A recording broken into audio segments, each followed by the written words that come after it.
Welcome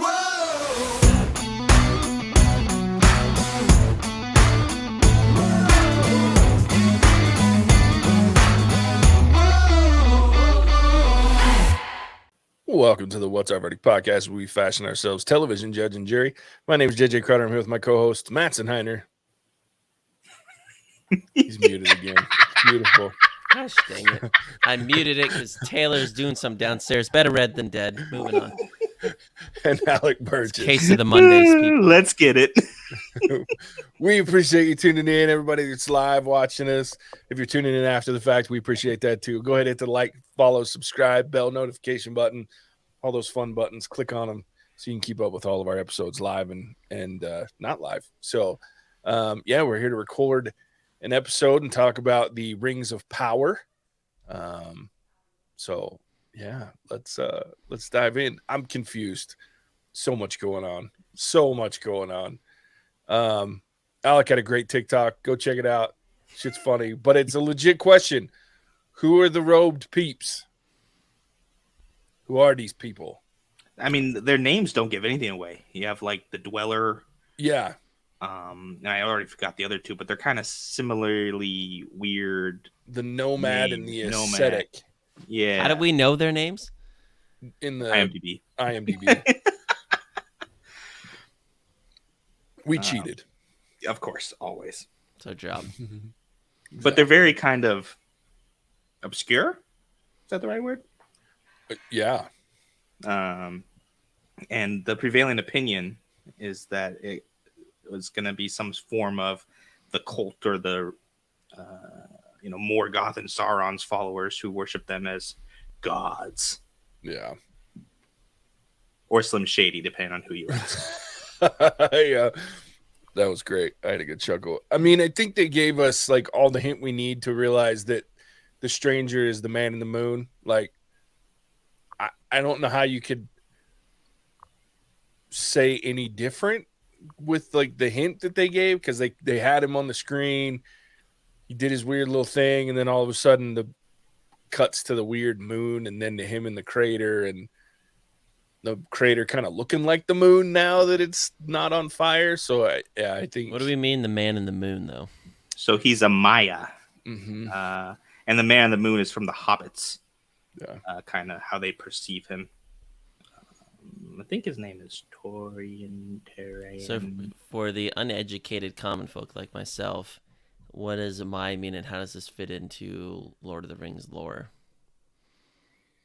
So the Maiar is that's the wow. My brain just quit working. It's Alex, save me. Why the Maya are like angels. Yes. I don't know Matt. why I couldn't think of. Anyway. Yeah. Okay. Is Sauron one of them?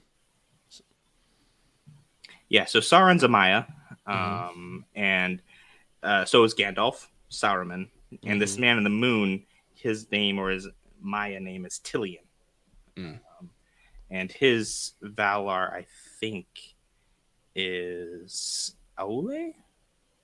Ooh, that one I don't know. I forget. But one of his Valar is pretty important to Middle Earth. So he's on the same power level as Gandalf, but he's not Gandalf. Yeah. Okay, so we've confirmed that. But this is an actual character from Lord of the Rings lore that it's not a made-up character. Yeah. Very obscure.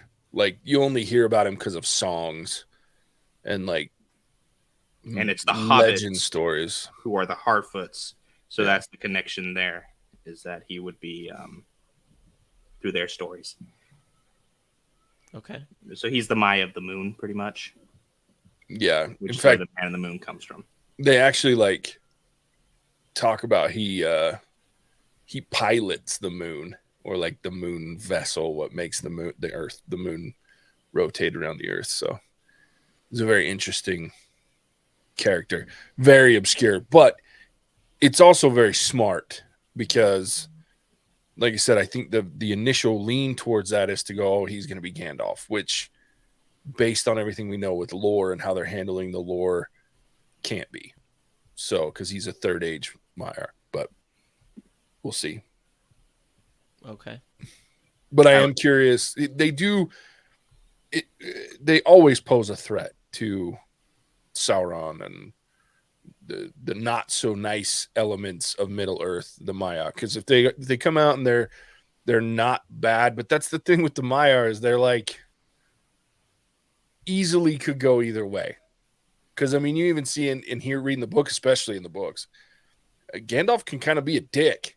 You know what I mean? Like, it's not like he's this omnipotent, beautiful, wonderful person all the time. He's kind of an ass sometimes. So it's like, yeah, in fact, all of them, except for Radagast. Radagast is always just kind of nice. That's because Radagast is high all the time. That's fair. That's fair. But yeah, it almost comes with that. Who's gonna stop him, right? Who's gonna tell them no? And that's where you get that almost little like arrogance or power hungry aspect. Sure. So yeah, I think it's Tilion, the Man in the Moon. Yeah, I just think that shot was just too obvious. You know what I mean? Mm-hmm. Like, though I don't know, because the other problem that you run into is there was a weird shot that I thought was very unfortunate that made me think that Alec was on point with a time, like a weird timeline break when what's his name? The guy at the human, the Southron human that's it. Halbrand. Yeah, Halbrand. So he was talking about you have no idea what we did or what, like, you know, what we had to do or whatnot. And then it cut back to the humans coming down from the tower to go see the orcs and, you know, kneel.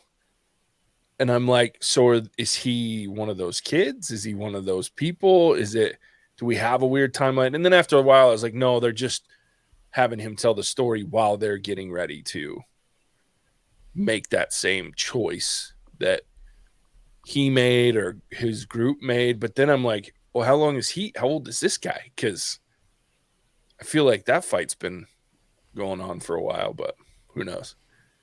Yeah, well, it depends on, because we're in the Southlands, which are Mordor, but there's also, you know, Rhûn and Harad and Khand, which are south and east. So Adar and his orcs could have started there and just been slowly moving north and west. That's fair. So it could have he had a similar choice, just we don't know about it because it's happening in lands that are never talked about. Fair. So I have a question for you, smart guy. Uh-oh. I was really intrigued by, and I didn't look it up because I wanted to save it to ask you in case you knew, but there was a lot of, like, on that map section where they showed the Harfoots and Nori and hers, like, traveling at the beginning. Are those different names? Are they ones that I should have known? Because I know right now in the Second Age, a lot of the cities and the areas on the map were different, and they have different names right now. But did you see any that you recognized? No, not from like the Third Age, because if they're sticking true to lore, right? You have the Second Age, you have the sinking of Númenor, and you have kind of the breaking of the world. Okay. Where in Tolkien's Legendarium, the world goes from being flat to round. Gotcha. So the names and everything would be different than what we know. But I mean, they're Second Age names that make sense. Unless you dive deep into the lore, you're not going to really know a whole lot of them. Yeah, and that's I was looking at it trying to figure out, like, based on what I knew of the map. So you can see Linden, which eventually becomes what's Elrond's joint? Lorien? Not that, yeah, Rivendell. And so I was looking at that going, what can I see? So I'm sitting there being like the silly guy, just pausing it, trying to look at the map going, what does this look like? Right. But that scene and the song that's going the entire time was so cool. Mm-hmm. And you even had the little nod to Tolkien with not all who wander are lost. I was like, dude, yeah. I could jam to this song the entire time. Yeah. Just give me some more of that going. Yeah. All right. So I have some more questions about this whole mithril thing that I didn't know that they thought that getting this would save their people, because in the Lord of the Rings that I know, just knew mithril was a dope piece of chainmail armor that looked boss and saved Frodo's life to an extent. talk to me about that a little bit more, because that whole storyline had no idea, and it definitely makes the Elf King. I mean, he looks a little dark and suspicious, and I'm just curious about that whole lore and what I missed in there, because I didn't know we were going that way. They did Gil-galad dirty. Yeah, But they did. okay, Mattson, you know, in the Lord of the Rings trilogy, Arwen gives her necklace to Aragorn, Mm-hmm. right? So that's the Light of the Elder. That's what they're hinting at. Is Mhm. Mithril is used to make these necklaces so that they can stay in Middle Earth. So when she gives that up, she's essentially giving up the Light of the Eldar, which has been taken out by Sauron. And so you see the trees die and everything like that. So they use Mithril to make those necklaces. So they need, because the light is going to be taken out, and unless they capture that light, then they just become mere mortals. Mm-hmm. He definitely made it sound a little sadder, like they're going to fade away. It's like, buddy, like, I mean, you're just going to die like the rest of humanity. Like, sorry, kind of not sorry, but interesting. Well, they either die or they leave. And if they leave, Sauron has a much easier time conquering Middle Earth. But Yeah. do they really care about that, though? That's the thing. You're just like, I feel like it's still kind of a selfish agenda. I mean, And to be fair, yeah. yeah, elves are always like fantasized when you start talking about like these kind of things, but they're kind of dicks too. Like at the end of the day, Comes with a long life. yeah, I mean, you live that long and you're like, yeah, they're just mortals. They don't know. Because I thought originally when Celebrimbor, they were going about this, that we were setting it for the furnace at the tower, in which they still are, but I thought they were going to try and get some of this metal to help make these rings. At least that's where I thought it was going. Obviously, it's not, but maybe still is to an extent, but I thought we were going there. Would have been nice, but they have to drag this out a little bit with their $1 billion budget. Yeah. Sure. Well, and I'm pretty sure that the 3 elven rings are made of Yeah, I mithril. think so. Yeah. It would make sense to an extent. But it sounds like this tree there represents their life here in Middle Earth is slowly dying because Sauron is coming back. Therefore, they shouldn't have ever got rid of Galadriel, because the king knew that she was actually right. Yeah, that was a weird.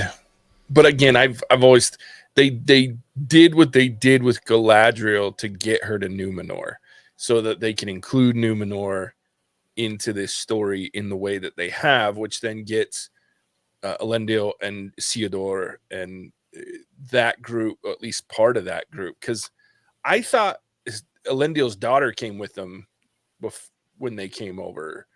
So again, maybe this is they're going over, going to get their asses handed to them or beat them, and then after the fact, something weird goes down, and then there's another, or maybe she sneaks off with another group. I don't know.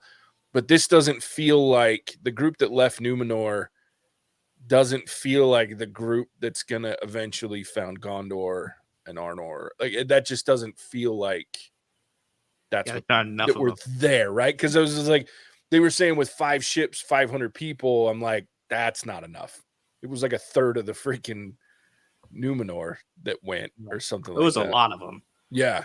And you had colonies before then throughout the entire thing. Yeah, I So thought I was a little confused about that. I was on your same wavelength, JJ. I thought that I was like, oh, this is how we found Gondor and whatnot, but clearly there's a lot more that needs to happen. And maybe this is where because it was talking about the one thing that I did find interesting was when the politician's son went to him and he was like, no, I would never give up on this opportunity because now we have this connection with a human king that we're going to set up. I thought that was a very interesting political take on something that you don't see a lot of in Tolkien, is the politics of all of it. Outside of Gondor and a little bit with the Rohirrim, you don't see a lot of the politicking. So I thought that was a very interesting ad. And like you say, maybe this group is the one that found some of the colonies in Middle Earth, and then we'll have the big leave. Because, yeah. And I'm also starting to wonder if we're ever actually going to see Sauron.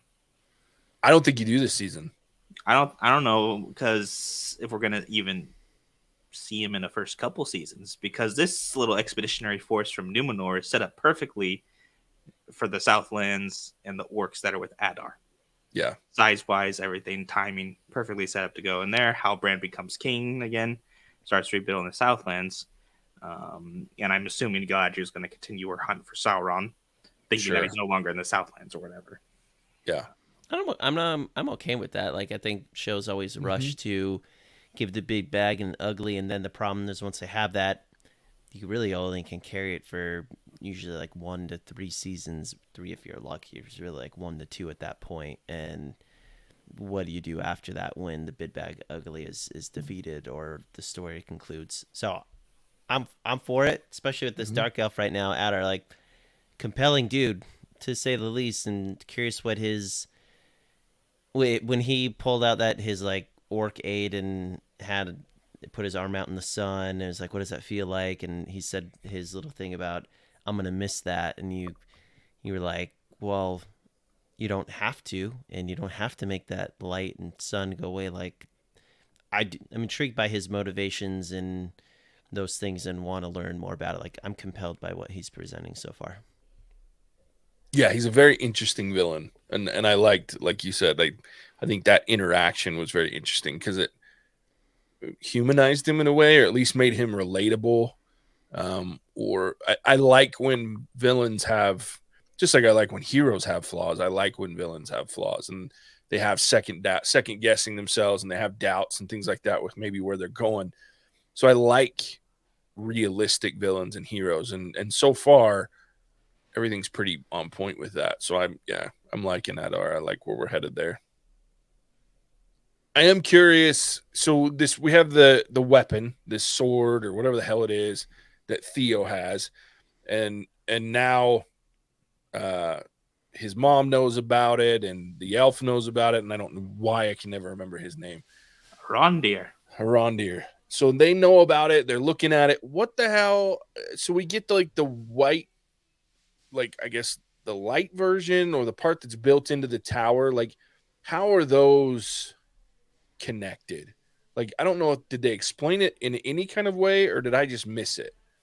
They didn't really explain it. It was just, I think that was a carving of the sword, kind of originally meant as a warning about what this sword is.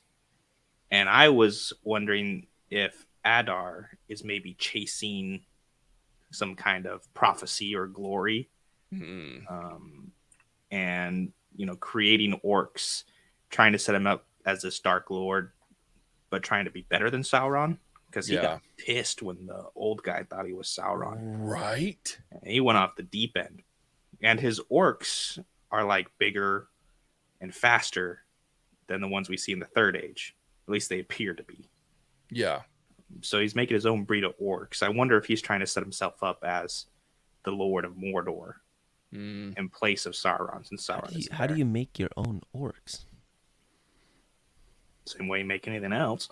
Oh, I forgot. Yeah, they did that, but it's so confusing. I guess they never really explain how it's done, but you just have dark magic and you can blend. Yeah, that's crazy. Scary. Yeah, I don't think it would be too far of a stretch now that you're talking about that, Alec, that he could be. We assume that Adar is part of Sauron's group. He could just be a follower of Morgoth that's trying to pick up the pieces before Sauron's even involved. Because if Sauron's where he should be, in theory, he should be in human form over with, at least in an area that he can start to help to manipulate Celebrimbor. So I think it would make sense if we're not even looking at the remnants of Sauron or the start of Sauron's army, but we're looking at a remnant of Morgoth and his follower, in which case, and the fact that if this blade at some point was Elven or even Maiar or Valar, you know what I mean, coming from Morgoth, or there's a connection there from the First Age, I mean, he would have been around to know about it, right? And maybe Morgoth got a hold of it. Maybe it was a sword from Fëanor. I mean, it could be anything. And Morgoth got a hold of it and corrupted it, and now Adar's after it. Like, that would make a lot of sense. So that's the thought I had, because it's carved on the stone. You don't carve things in stone unless it's usually a warning or monument. And Arondir was like, "Oh shit, I've seen this before." interesting. But he still didn't know what it was. He just had seen the carving at the tower. Yeah. And the fact that they say it's a key, that Arondir says it's a key of some sort. Yeah. I mean, that tower, I'm assuming, goes back to the first age, right? With Morgoth. And It looks old enough. yeah. And maybe in somewhere in this whole first age battle down in the south or whatever, maybe that's the whole maybe it's Sauron that's trapped there. Maybe that's to unlock and free Sauron you need that handle. So I mean, that could be any number of things. Maybe that's where his soul, his spirit, or whatever's trapped. It could be any number of things. But so there was a theory out there, and I want to run this by you guys because I caught it earlier today, and I was like, "Whoa, I didn't even think about that." And then we got a comment from Charles that I'll throw out there. I don't know how I feel about this particular comment, but we'll see how it goes. Wait, is this the Charles? This is the Charles Bell. Charles, real time, Charles. I'm gonna hold my words here for a moment. There you go. So what if Halbrand is Sauron? Makes sense. I'd follow the lore. Sauron, Smith. I've never seen a Smith do that before. Does not trust him, and she did not trust Anatar when she first met him. Mm-hmm.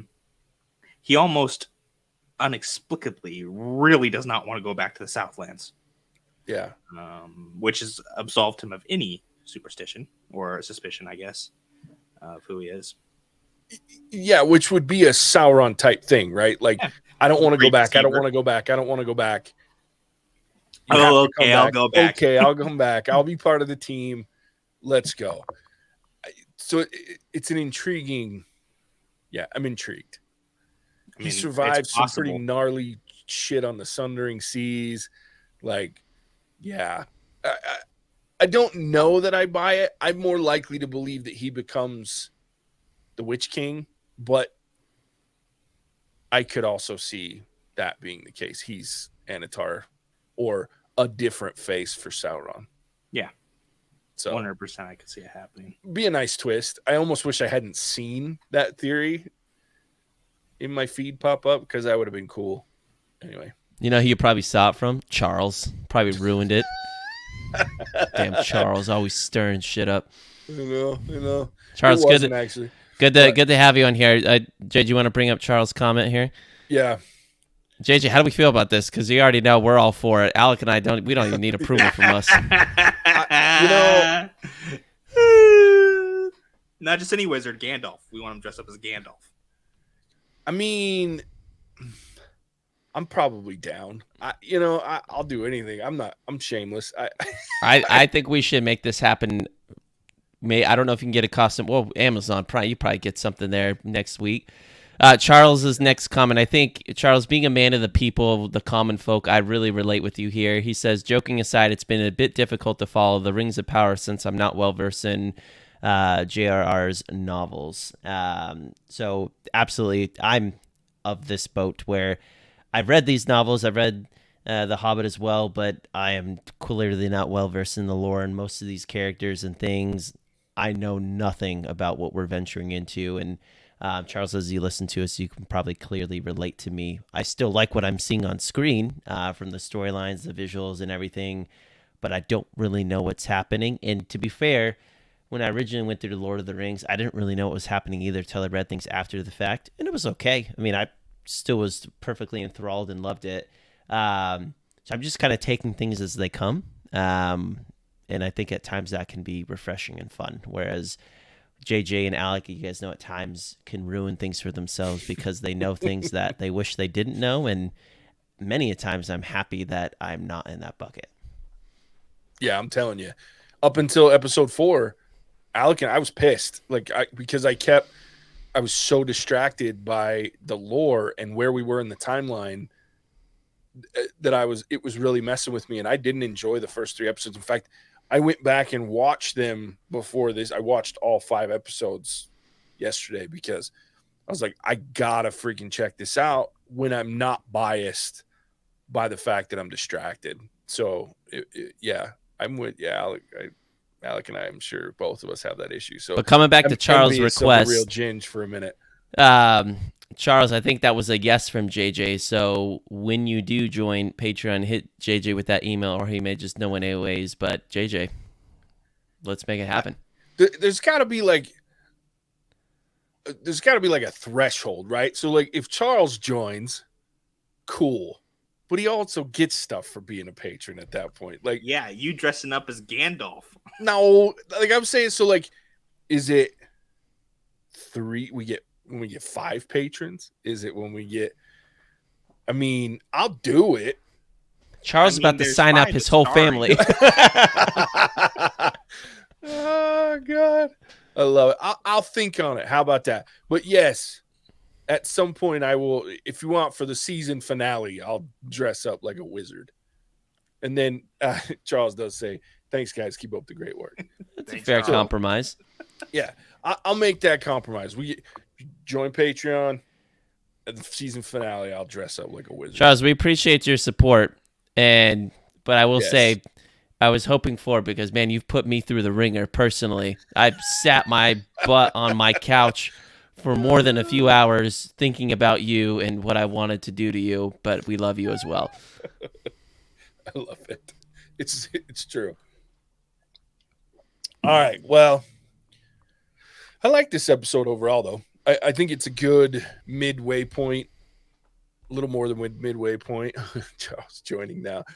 I love it. Yes. There's some cool perks, which we'll talk about here in a minute. Besides just me dressing up like a wizard, apparently. What the hell did I get myself into? I will say with this episode, I could have done less, or would be excited with less Isildur. Yeah, he's annoying. I mean, at this point, he was taken by his dad to go fight Sauron, because if he left him alone in Gondor, he would have burned down the joint. Yeah. Which I also didn't understand that whole dynamic of like the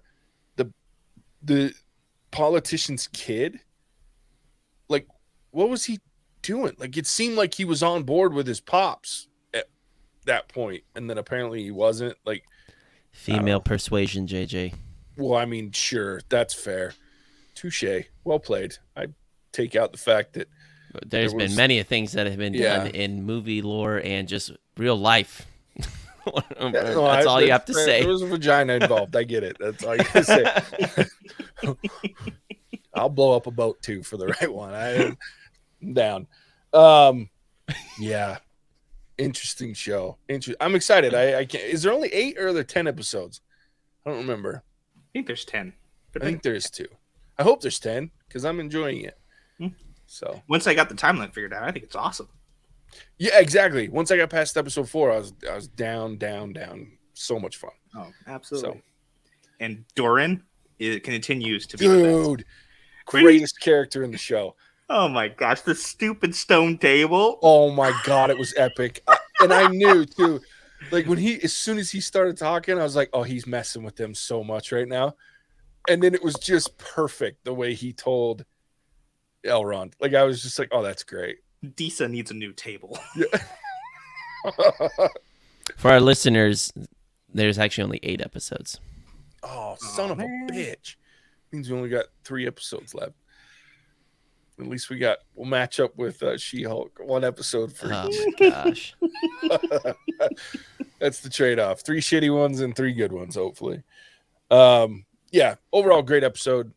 I think there were some things where I was like you said, I could have done less Isildur. I want more of the Harfoots, but I feel like they can't give us more without giving away too much about the Stranger. But what I saw the Stranger, I enjoyed. The weird ice power. That's another one to think about with him being a Maiar, especially with the Man in the Moon, because each of the Maiar typically have their own power that's their strength. They all have some serious magic, but like Gandalf's was fire.